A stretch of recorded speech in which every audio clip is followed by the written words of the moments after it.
इस मानसून मूसलाधार बारिश के कारण जमशेदपुर की दो प्रमुख नदियां स्वर्णरेखा और खरकई अपने उफान पर है। दरअसल तेज बारिश के साथ ही जब डैम के फाटक खोल दिए जा रहे हैं तो नदियां उफान मारने लग रही है। आपको बता दें कि बीते शुक्रवार को तेज बारिश के बाद उड़ीसा के ब्यांगबिल के साथ ही चांडिल डैम का फाटक खोल दिया गया। इतना ही नहीं, आपको बता दें कि गालूडी के बराज डैम का भी फाटक खोल दिया जाता है, जिसके बाद जमशेदपुर की जो दोनों प्रमुख नदियां हैं ये अपने उफान से ऊपर बहने लगती है। दोनों नदियां जो है वो, आपको बता दें कि खरकई नदी का जो लेवल है ये अपने डेंजर लेवल से तकरीबन 6 मीटर ऊपर बह रहा था, जबकि स्वर्णरेखा नदी अपने डेंजर लेवल से 3.5 मीटर ऊपर बह रहा था, जिस कारण से जो नदी के तटीय इलाके हैं और जो डूब क्षेत्र है इन सभी क्षेत्रों में तबाही, एक तरह से तबाही जो है वो बाढ़ बन करके आई। और अब जो है, चूंकि कल बारिश थमी है और कल जब बारिश रुकी उसके बाद कल देर शाम के बाद से जो है नदियों का जलस्तर कम होना शुरू हुआ, जिसके बाद से इन इलाकों से पानी तो निकल गया है, लेकिन पानी ने जो तबाही मचाई है उस तबाही का जो मंजर है और उसने जो अपने निशान छोड़े हैं उस निशान को हम आपको दिखाने के लिए यहाँ पर पहुंचे हैं। अभी हम जमशेदपुर के कदमा इलाके के शास्त्री नगर ब्लॉक नंबर 3 में मौजूद है और यहाँ पर तकरीबन 120 घर है और आपको हम दिखा रहे हैं कि यहाँ पर जो तबाही हुई है उस तबाही ने अपने जो निशान छोड़े हैं वो आपको साफ तौर पर यहाँ के जो बिखरे हुए सामान आपको घरों के बाहर जो देखने को मिल रहे हैं वहाँ पर आप साफ तौर पर देख सकते हैं कि जो बाढ़ के दौरान जो सामानों में जो मिट्टी लगी है, जो धूल और मिट्टी दिख रही है, वो सभी आपको साफ तौर पर सामानों पर देखने के लिए मिल रहे होंगे। सभी सामान जो है तहस नहस हो चुके हैं, पूरी तरह से बर्बाद हो चुकी है। यहाँ तक कि घरों के दीवार में जो 10 फीट 12 फीट तक पानी था उसके भी निशान साफ तौर पर दिख रहे हैं आपको। सभी घरों के दीवार को आप देखिएगा कि आपको देख के ही प्रतीत होगा कि इन सभी जगहों पर 10 से 12 फीट तक पानी था और ये सभी घर जो है पूरी तरह से बाढ़ के पानी में डूब चुके थे। और डूबने के बाद जब पानी यहाँ से निकली है, लोगों ने जब राहत की सांस ली, उसके बाद अपने सामानों को व्यवस्थित करने में जुट गए हैं। जो सामान बर्बाद थे उन्हें घर के बाहर निकाल दिया गया है, उन्हें फेंकने की तैयारी चल रही है। कई सामानों को नालों में फेंक भी दिया गया है। आपको यहाँ तक भी हम बता देते हैं कि देखिएगा आप कि यहाँ पर टेबल, कुर्सियां, घर के चौकी, पलंग, यहाँ तक कि फ्रिज, अलमीरा तक बाहर निकाल के रखा गया है। ये सभी बर्बाद सामान है, इन सभी को फेंकने की तैयारी है। लेकिन आप समझ सकते हैं कि जब इस तरह के बाढ़ एक तरह से प्राकृतिक आपदा बन करके जब इन बस्तियों पर अपना कहर बरपाता है तो उसके बाद किस तरह का मंजर जो है वो उत्पन्न होता है, उसी से हम आपको रूबरू कराने के लिए पहुंचे हैं। कदमा का जो शास्त्री नगर का ब्लॉक 3 और ब्लॉक 4 का इलाका है, यहाँ पर सबसे अधिक जल जमाव की स्थिति बनी थी बाढ़ के कारण और इन बस्तियों के जो लोग हैं उनके सामान सबसे ज्यादा नुकसान पहुंचे हैं। और प्रशासन के द्वारा यहाँ पर क्या कुछ पहल की गई, क्योंकि ये बाढ़ क्षेत्र है और यहाँ पर प्राकृतिक आपदा के बाद जो लोगों के सामान तहस नहस हुए हैं उन्हें किस तरह से लोग संभालने में जुटे हैं। वहां पे भी एक भाई को आप देख सकते हैं, आप देखिए कि वो किस तरह से परेशान है, अपने घरों को, सामानों को समेट रहे हैं। हम उनको इधर बुलाते हैं और उनसे बात करते हैं। इधर आइएगा, क्या नाम हुआ आपका? सोनू कुमार राम। कितना पानी आया कल, कितना बजे पानी आया? पानी आपका कल 4 बजे भोर में पानी घुसना चालू हो गया था। ठीक है। जिसमें हम लोग का प्रशासन द्वारा जो भी है हम लोग का अनाउंसमेंट किया गया नहीं था। ठीक है। जिसके कारण हम लोग जो भी है हम लोग अपना बस्ती परिजन जो भी है जिसमें हम लोग भागदौड़ मच गया था। उसका कारण हम लोग अपना जो भी है बस्ती परिजन लोग है जो अपना भागदौड़ करने लगे, तो अपना सब सामान सब जितना भी हम लोग बटोरने सके, जितना भी करने सके, अपना जान प्राण सब करके निकालना हम लोग चालू किए। जितना हम लोग सामान निकला है, जितना नहीं निकला हम लोग छोड़ छाड़ के हम लोग निकले हैं। चलिए, यानी कि जो स्थिति बनी थी इसमें कोई किसी तरह का जान माल का नुकसान नहीं हुआ?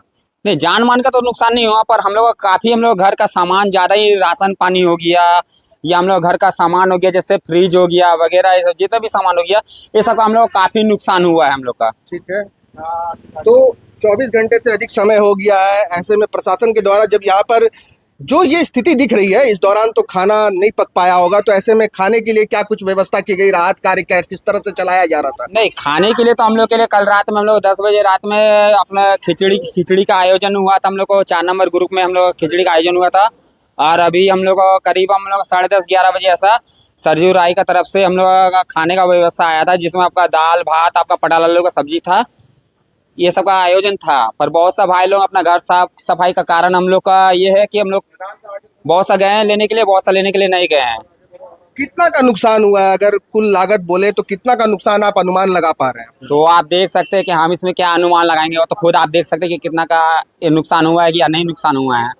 इसमें चलिए। हम मेरा अनुमान के लगाना क्या है कि इसमें तो चलिए आप खुद आपको हम दिखाते हैं कि इनके घर के बाहर जो सामान है इसको देख करके, चूंकि ये विजुअल साफ तौर पर बता रहा है कि इनके घर पे काफी नुकसान हुआ है। हम ऐसे ही जो कुछ और लोग हैं यहाँ पर, कुछ और परिवार के लोग हैं जिन्हें नुकसान हुआ है, एक चाची है, हम इनसे जानते हैं। चाची, कब से यहाँ पे रह रही हैं और कब से बाढ़ की स्थिति उत्पन्न होती है? 30-35 साल हो गए। क्या नाम हुआ आपका? बसंती देवी। तो कल कितने बजे पानी आया था और क्या 4 स्थिति बजे। हुई थी? कितना भयावह दर्द? बहुत ज्यादा। वो देखिए ना, हम लोग का घर कैसे सब टूट गया, खत्म हो गया। हम लोग तहस नहस हो गए। अकबका के हम लोग सामान भी नहीं हटा पाए। जो खाने का भी राशन था वो भी खत्म हो गया। तो क्या खाएंगे, क्या पढ़ेंगे, क्या करेंगे? सब ऊपर वाला समझेगा, और किसको क्या बोलेंगे। पानी जो है बहुत एक तेजी से बढ़ा है, हम लोग क्या कर सकते हैं? अपना जान बचाएं कि राशन देखें कि खाना पीना देखें। कैसो अपनों का जान बच गया वही बहुत है। देखिए, ये बूढ़ी चाची हैं, ये बता रही है कि जिस तरह से पानी अचानक से आया है, उसने पूरी तरह से जो बस्तीवासी थे इन्हें संभलने का थोड़ा भी मौका नहीं दिया। ऐसे में जो है अपनी जान बचाने में जुटे हुए थे। इन्हें सामानों की फिक्र उस समय बिल्कुल भी नहीं थी कि कौन सामान डूबेगा, कौन सामान बर्बाद होगा। अपनी जान बचाने के लिए सब जो है यहाँ से बच के किसी तरह से बाहर निकले हैं। और ये आप देख सकते हैं कि जो बर्बादी का मंजर आपको दिख रहा है, जो सामानों के जिस तरह से सामान बर्बाद हुए हैं, घरों के बाहर बिखरे पड़े हैं, वो साफ तौर पर बता रहा है। यहाँ पे भी एक भाई है, हम इनसे भी बात करते हैं। क्या नाम हुआ आपका? दीपक हुआ। दीपक जी, कि कब कितने बजे पानी आया और क्या स्थिति थी जब पानी आया? तो लोगों के बीच में किस तरह का भगदड़ था या क्या? बहुत ही भारी भगदड़ था, और जस्ट है कि पता भी होना चाहिए तब तो कुछ इंसान कुछ करेगा। अपना आँख खुला और पैर है पानी है। आपको एक मैं क्लिप दिखाता हूँ कि उस रेंज में आपको पता चले कि उतना स्पीड में अगर पानी जा रहा है तो हम लोग क्या निकाल सकते हैं? कुछ भी नहीं। तो पानी 10 फीट तक पहुंचने में कितना समय लगा? उसमें अप्रोक्स आपको वही 1 से 1.5 घंटा में सारा चीज। ऐसे में कितनी चीजों को संभाल पाए? जो निकल पाया, कपड़ा लत्ता सब तो कुछ नहीं, राशन वाशन तो कुछ नहीं बच पाया, बट जो लगा कि अपने से बचा पाए, कुछ 4-5 आदमी थे, सब लेके गए हम लोग। बस वही। कितना का नुकसान हुआ है आपके घर? एवरेज तो नहीं लगा सकते, फिर भी राशन तो सारा खत्म हो गया। और तो ऐसे बाकी में क्या खा रहे थे जब राशन खत्म नहीं हो गया, तो खाना बंद नहीं? जहाँ हम लोग गए थे, यहाँ के बाद वहाँ एक सेवा सदन बना हुआ है, तो वहाँ पे गए थे, वहाँ रहने मिला था। तो वो उस जगह पे मिला था, खाने को कुछ मिला था, जैसे खिचड़ी आया था। और अभी सुबह मॉर्निंग में सरजू राय की तरफ से हमारे यहाँ खाने का व्यवस्था दिया गया था। बट आदमी यहाँ बहुत कुछ, आधा यहाँ थे और आधा जहाँ पे सामान रखे वहाँ थे, क्योंकि घरों की सफाई भी बहुत ज़रूरी है, ज़्यादा तो वहाँ नहीं रह सकते हैं। तो इस वजह से आधा कुछ छूट भी गए हैं, कुछ को मिला है, कुछ को नहीं मिला। यानी कि प्रशासन से जो कुछ हो पाया वो उसने अपने किया तरफ से किया है, बट अभी आपदा को कौन टाल सकता है कि चले भी ना आ जाए? बिल्कुल एकदम सही बात बोल रहे हैं। प्राकृतिक आपदा को कौन टाल सकता है, और प्राकृतिक आपदा पहुंची, लेकिन प्रशासन ने यहाँ के जो डूब क्षेत्र थे वहाँ के लोगों के स्थानीय सेवा सदन जो है, जो सामुदायिक भवन है, वहाँ पर रहने की व्यवस्था की और तत्काल जो है यहाँ पर राहत कार्य भी चलाया गया। और इसके साथ ही आपको हम ये भी बता सकते हैं कि यहाँ पर लगातार जो है खिचड़ी और जो अन्य सामग्री होती है खाने पीने की, चूड़ा गुड़ आदि की व्यवस्था जो है वो भी की गई थी। और इसके बाद जो स्थानीय विधायक है सरयू राय, उनके प्रतिनिधि और वे स्वयं भी लगातार इस क्षेत्र का दौरा कर रहे थे। ऐसे में हम कुछ और लोगों से जुड़ते हैं। आप देख सकते हैं कि घरों के बाहर आप देखिए कि किस तरह से पलंग बिखरे पड़े हैं, सामान, टेबल, कुर्सियां, यहाँ तक कि फ्रिज भी वहाँ पे दिख रहा है। इसे भी घर के बाहर शायद फेंकने की तैयारी है। यहाँ पे भी एक व्यक्ति है। क्या नाम हुआ भैया आपका? अर्जुन रजक जी। क्या स्थिति थी जब पानी आया, कितना नुकसान हुआ? स्थिति तो सामान तो बहुत लोगों के साथ मने नुकसान हुआ है, ऐसा नहीं। मने पानी तो बहुत एक तल्ला डूबने पर था पानी, ठो समझे ना। हाँ, वही पानी आया, सब देख रहे सामान इधर तिधर, आदमी सब भागा उगा छोड़ छाड़ के, सब सामान तहस नहस हो गया। हाँ, देखिए रहे हैं सामान बाहर में सब पड़ा हुआ है। कितना का नुकसान हुआ आपका? नुकसान हुआ होगा, यह सब है, देखिए जो है आपके सामने है, और है पीछे तरफ है, सब बहुत आदमी उधर है, उधर भी सब के है। आपको नदी किनारे डेमकिन है, इसका उधर सब सामान फेंका है सब लोगों को, घर वालन सब बिल्कुल ये सही बता रहे हैं कि जो तहस नहस सामान है इसका आकलन अभी ये खुद भी नहीं कर पा रहे हैं। और अभी हम ब्लॉक 3 के एक स्थान पर मौजूद है जहां पर जो तबाही का मंजर हमें दिख रहा है वो हम आपको दिखाने की कोशिश कर रहे हैं। जो बाढ़ ने अपने निशान छोड़े हैं उससे हम आपको रूबरू कराने का प्रयास कर रहे हैं। लेकिन यहाँ पर तकरीबन 100 से 120 घर है, तो ऐसे में आप समझ सकते हैं कि और कितने का नुकसान होगा, कितने घरों में किस तरह से बाढ़ ने तबाही मचाई होगी। यहाँ पे भी एक व्यक्ति है, क्या नाम हुआ भैया आपका? मेरा नाम संतोष कुमार सिंह। क्या उस समय का क्या माहौल था जब पानी घुसना शुरू हुआ? लोग किस तरह से जान बचा रहे थे, किस तरह से भाग रहे थे? पहले से सूचना थी इसकी? हम लोग तो सुबह 6 बजे के उठे तो पूरा उधर पीछे से नाला में पूरा पानी भर गया था, तो मतलब भगदड़ टाइप का एकदम हो गया। जी, बाल बच्चा सब लेकर के इधर उधर लेके भागे और बहुत नुकसान हुआ है। बिल्कुल। नुकसान जो है उसका आकलन कर पाना मुश्किल है। जैसा बता रहे हैं कि जो भगदड़ की स्थिति हो गई थी, क्योंकि अचानक पानी जो है तेज बहाव में घुसना शुरू हुआ और काफी अधिक मात्रा में पानी जो है वो इन बस्तियों में घुस चुका था। 10 फीट 12 फीट ऊपर तक पानी गया और जिस कारण से स्थिति जो है वो भयावह हो गई और पलक झपकते जब लोग संभल पाते, इससे पहले ही पानी ने जो है अपना विकराल रूप दिखा दिया था, जिस कारण से लोग अपने आप को संभाल रहे थे। यहाँ तक कि उन्हें अपने सामानों की कोई चिंता नहीं थी। ऐसे में कई सामान बर्बाद हो गए हैं। घरों के सामान जो है आप देख सकते हैं कि यहाँ पे हम आपको घर के अंदर लेके चलते हैं। यहाँ पर भी हम आपको दिखाते हैं कि घर के किस तरह से आप देख सकते हैं कि यहाँ पे अलमीरा रखा हुआ है, यानी कि अलमीरा के अंदर जो कपड़े रखे होंगे वो कपड़े भी पूरी तरह से भीग गए थे। यहाँ पर एक दीदी है, हम उनसे भी बात करते हैं, उनसे समझते हैं कि उनका ये घर है चूंकि, तो कितना का उनका नुकसान हुआ, क्या स्थिति हुई और किस तरह से वो संभल पाई। अभी भी देख करके लग रहा है कि दीदी काफी परेशान है। क्या नाम हुआ दीदी आपका? मोहिनी। मोहिनी जी, कितना परेशान हुई जब किस तरह से पानी आया, कैसा उस समय का मंजर था? आप खुद देख सकते हैं भैया, हमारे घर पे कितना पानी घुसा है। अभी बर्तन सब भी साफ सफाई, इतना अभी भी गंदगी हमारे यहाँ पे है।